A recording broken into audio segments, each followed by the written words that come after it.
வாடி வர்றதுக்கு தாமதமான குடும்பத்துல கோரிக்கை வச்சிருக்காங்க. நம்ம அரசு சார்பா என்ன பண்ணிருக்கோம்? இல்ல, இந்த தகவல் தெரிஞ்ச உடனே அந்த அயலக வாழ்வுரிமை அந்த துறை அமைச்சரை தொடர்பு கொண்டோம். அவர் கொஞ்சம் உடம்பு சரியில்லாம இருக்காரு.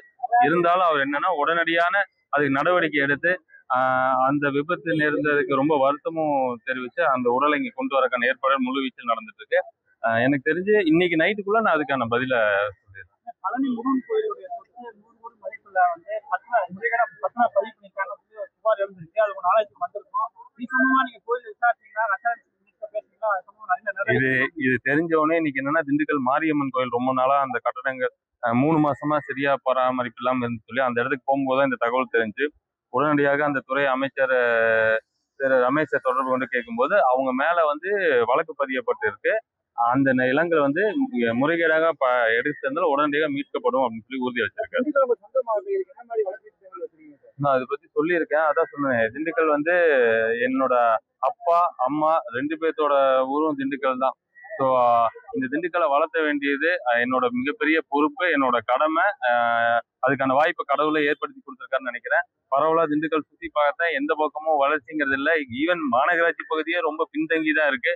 ஸோ அதுக்கு கட்டமைப்பை உருவாக்குறதுக்கு வர வாரத்துல இல்லை அடுத்த வாரத்துல கலெக்டரோட மீண்டும் ஒரு ரிவ்யூ இருக்கு. அனைத்து அதிகாரிகளையும் வர சொல்லி திண்டுக்கலோட வளர்ச்சிக்கு கண்டிப்பா பண்ணும். அது அப்படி பண்ணும்போதுதான் நம்ம பேருந்து நிலையம் பண்ணியிருந்தேன், சண்முக நதி பண்ணியிருந்தேன், அதே மாதிரி மருத்துவமனைக்கு போயிருந்தேன். அப்படி ஏதாவது சர்ப்ரைஸா வந்து நீங்க தனியா சொன்னீங்கன்னா நான் கண்டிப்பா வரேன்.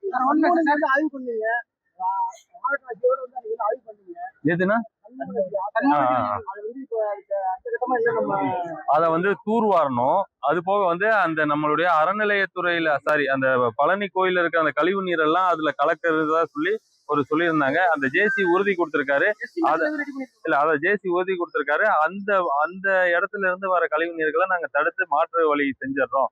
செஞ்சதுக்கு அப்புறம் இதை தூர்வாரும் போது நிச்சயம் தூய்மையான நீரா கேட்கிற கேள்வி தானே. தமிழ்நாடு வந்து பசாண்டு நிலையோ பேருந்து நிலையோ கோயில் அதிகாரி நம்ம அகற்றுறோம், வரவேற்கத்தக்க விஷயம். ஆனா வந்து பழனி பெரியாத்துல அந்த கோயில அந்த ஒட்டகத்துல பகுதியில் இருக்கக்கூடிய 31, 85, 33, 45 கடையில 100 மீட்டருக்குள்ளேயே இருக்கு. அகற்றுறதுக்கு நடவடிக்கை என்ன காலதாமதம்னா ஒரு 717 கடையை வந்து முதல் கட்டமா எடுத்துட்டோம். அது நான் இதுக்கு முன்னாடி சொல்லியிருப்பேன். அதோட அந்த வருமானம் அதாவது அரசுக்கான பெரிய நிதி சுமை இருந்துச்சு. இப்ப அது ஓரளவுக்கு சால்வ் ஆயிட்டே வருது. அடுத்த கட்டமா இந்த மாதிரி கடைகளுக்கு எல்லாம் முக்கியத்துவம் கொடுத்து எடுக்க போறோம். மாநாடா பாக்குறேன். அதுக்கெல்லாம் நான் என்ன நம்ம வந்து முடிஞ்சிருச்சுன்னா நிறைய ஊருங்கள்ல 2 மாசம் 3 மாசம் எக்ஸ்டென்ஷன் நடந்துட்டே இருக்கு. இது நிரந்தர தீர்வு என்ன? பாருங்கள்னா ரோட்ல குடிக்கிறது அதிகமான புகார் ஆயிட்டே இருக்கு. இதுக்கு சட்ட வடிவு கொண்டு வருவோம். பார் வேணுமா வேண்டாமா? வேண்டாம் தான் கோரிக்கை. வேணுமா வேண்டாமா? எக்ஸ்டென்ஷன் நம்ம தேவையில்லாத தானே. பார் வேணுமா வேண்டாமா? வேண்டாம்ல. அப்புறம் ஏன் இந்த கேள்வி?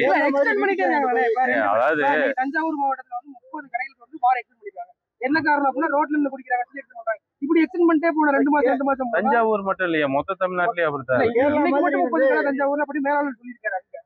அது என்னன்னா இதுக்கு முன்னாடி வரைக்கும் இந்த பார் எல்லாம் என்ன பண்ணுவாங்கன்னா டிடி அமௌண்ட்னு அரசுக்கு கட்டணும். இவங்க வந்து பிடி அமௌண்ட்னு அந்த பார்ட்டிக்கு கட்டிட்டு இருப்பாங்க. அந்த மாதிரி கட்சிக்கு நிதி கொடுத்து பார் நடத்திட்டு இருந்த பார் எல்லாம் க்ளோஸ் பண்ணிட்டோம். யாரெல்லாம் அரசுக்கு முறையா பணம் செலுத்திருக்காங்களோ அவங்களுக்கு மட்டும்தான் அந்த எக்ஸ்டென்ட் கொடுத்துருக்கோம். இப்ப திரும்பவும் அவங்க எல்லாம் வந்து பயந்துட்டு கட்சிக்காரங்களுக்கு பணம் கொடுக்காம அரசுக்கே பணம் கொடுக்குறோம், எங்களை நடத்த விடுங்கன்னு சொல்லி வரவங்களை தான் இப்ப 30 கடை வந்திருக்குன்னு அவர் சொல்லியிருப்பாரு. கேரளா மாதிரி வீட்டுக்கு வாங்கிட்டு போய் அதாவது புதுரங்க அடிக்கலாம், வீட்டுக்கு வாங்கிட்டு போய் அடிக்கணும். நான் என்ன பண்ண முடியும்? அது நம்ம சட்டத்திலே இருக்குண்ணா. அதாவது இப்ப என்னன்னா சூழலு இந்த மாதிரி உங்களோட கருத்தெல்லாம் கேட்டுட்டு இருக்கோம். இப்ப நீங்க நிறைய பேர் என்னன்னா இது சமூக வலைதளங்கள்ல பேசாம தனியாருக்கே கொடுத்துருங்க, தனியார் கொடுத்துட்டா பிரச்சனை. ஆமாவா? கொடுத்துடலாமா? கொடுக்கறக்கா? அதான் அது உங்களுக்கு இன்ட்ரெஸ்டா இருந்தா சொல்லுங்க. தனியார் கொடுக்கறதுக்கான முயற்சிகள் இல்ல, கொடுக்கலாமா அப்படிங்கறது இப்ப இருக்க சூழலே வந்து சொல்லுது. அதாவது பெரும்பான்மை சமூகத்தோட எண்ணங்கள் என்னன்னு பார்க்கணும். அந்த எண்ணங்களோட அடிப்படையில தான் ஒரு அரசு முடிவு பண்ணணும். சட்டங்கள் வகுத்து சட்டங்களுக்குள்ள மக்களை திணிக்காம மக்களுக்கு ஏற்ற சட்டங்களை உருவாக்கணுங்கிறதுலதான் தமிழக வெற்றி கிளம்பு. வழக்கே பதிவு செய்யல, வழக்கே பதிவு செய்யல, புகார் கொடுத்தாங்க. புகார்ல வந்து உண்மைத்தன்மை இல்லைன்னு சொல்லி திருப்பி கொடுத்தாங்க. காவல்துறை வந்து இதுல உண்மைத்தன்மை இல்ல, போது டாக்குமெண்ட் எது கொடுங்க. இந்த பழனிக்கு ஆமா, சொல்றீங்களா? 100 கோடி சுவால் வந்து எஃப்ஐஆர் போடலாம், கம்யூனிட்டியோட நிற்குது, சிஎஸ்ஆர் கூட போடல.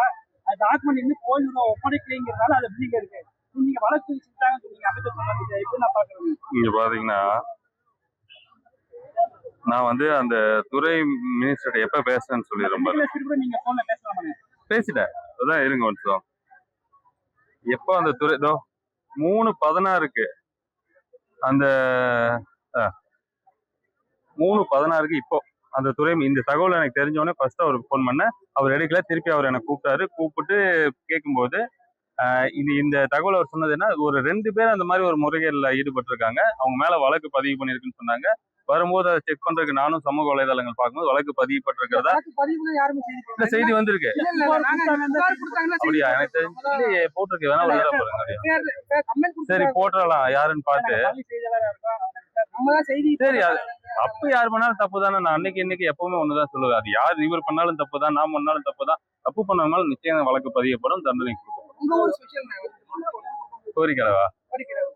கோரிக்கடவை அது உண்மையால வரும்போதே யோசிச்சுட்டு தான் வந்தேன். ஏன்னா கோரிக்கடவை வந்து எங்க அப்பா நான் சொன்ன மேலேயே எனக்கு எங்க அப்பாவை ரொம்ப பிடிக்கும். பட் எங்க அப்பாவுக்கு என்னை விட இந்த கோரிக்கடவை தான் ரொம்ப பிடிக்கும். அதனாலேயே இந்த ஊரை பத்தி சொல்லிட்டே இருப்பாரு. இந்த ஊருக்கு ஏதாவது பண்ணணும்னு அவரு கொஞ்சம் நான் தொழில் பண்ணி கொஞ்சம் நல்லா வரும்போதே சொன்னார், அந்த ஊருக்கு போகணும்டா, அதுக்கு எல்லாம் பண்ணணும்டான்னு. இப்ப இந்த துறையோட அமைச்சரா, அது இந்த மாவட்டத்தோட பொறுப்பு அமைச்சரா எனக்கு வாய்ப்பு கிடைச்சிருக்கு. எங்க அப்பாவுக்கு நான் ஏதாவது பண்ணணும்னு நினைச்சேன்னா இந்த ஊருக்கு நான் ஏதாவது பண்ணணுங்கிறதா என் கடமை. நிச்சயம் இந்த ஊருக்கு குறிப்பா கோரிக்கடவுக்கு இப்ப கேட்ட மாதிரி பொது கழிப்பிடங்கள் இல்லைன்னு சொன்னாங்க. உடனடியாக அதுக்கான தீர்வுகள் பார்ப்பேன். அது போக பட்டா பிரச்சனை இருக்குனாங்க, அந்த தீர்வுகளும் பார்ப்பேன். இங்க இருக்க அடிப்படை தேவைகள் எல்லாத்தையும் சரி பண்ணி கொடுப்பேன். உங்க ஊரான கோயம்புத்தூர்ல தான் அந்த அண்ணாமலையோட வீடியோஸ் மாடல் நடக்குது. நிறைய யங்ஸ்டர்ஸ் அங்க போறதா சொல்லி காலையில இருந்து வெளியில வந்தவங்க இருக்கு. நம்ம அதே மாதிரி நமக்கு இளைஞர்கள் அதிகம், அதே மாதிரி நமக்கு போட்டியா அந்த அமைப்பு வர்றதுக்கான வாய்ப்பு இருக்கு. அது எப்படி பாக்குறீங்க? இளைஞர்கள் அதிக அளவுக்கு அங்க போறது. இது ஜனநாயக நாடு. இங்க ஒருத்தங்களை வந்து உடனே ஏன் இன்னைக்கு கூட அவர் எங்களை அண்ணாமலை வந்து இது எங்களுக்கு ஒரு பாராட்டி இருந்தார். இந்த கோயில் நிலங்கள் வந்து 25,378 கரூர்ல இருக்க அந்த அதனால இது ஆரோக்கியமான அந்த கருத்துக்களை எடுத்துக்குவோம், ஆரோக்கியமான கருத்துக்களை பகிர்ந்துக்குவோம். அதனால யாரையும் எதிரியா பார்க்க வேண்டிய அவசியம் இல்லை, தீய சக்தியை தவிர.